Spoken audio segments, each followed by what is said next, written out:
Marian Hossa vymenil ľad za univerzitnú pôdu. Profesor Stanley Cupu, znie to veľmi dobre. Aspoň na chvíľu sa cítim byť múdry. Nás veľmi šokoval a bol dobrý. Zostaňte s nami. Marian Hossa ako univerzitný profesor. Neviete si predstaviť? A my vás presvedčíme, že to možné je. Žiaci detskej univerzity v Trenčine na chvíľu premenili priestory auly na hokejovú arénu.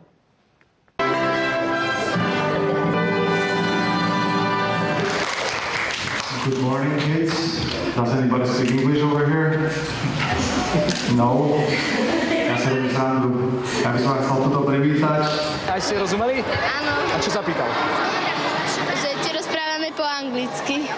Pozdravil nás.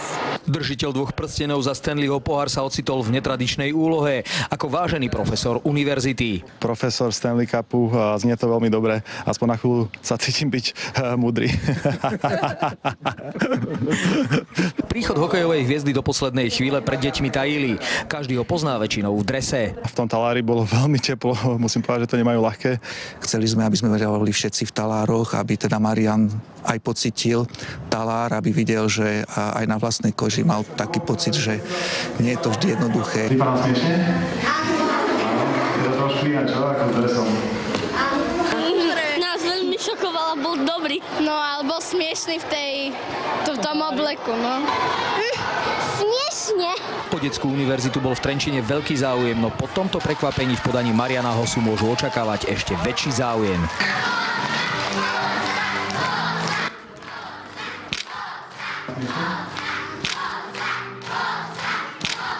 Tieto fotky pôjdu niekde špeciálne na také špeciálne miesto. Z Trenčína Michal Bujna, televízia Markíza. No, nezvyk takto ho vidieť, ale pristalo mu to, aspoň podľa mňa.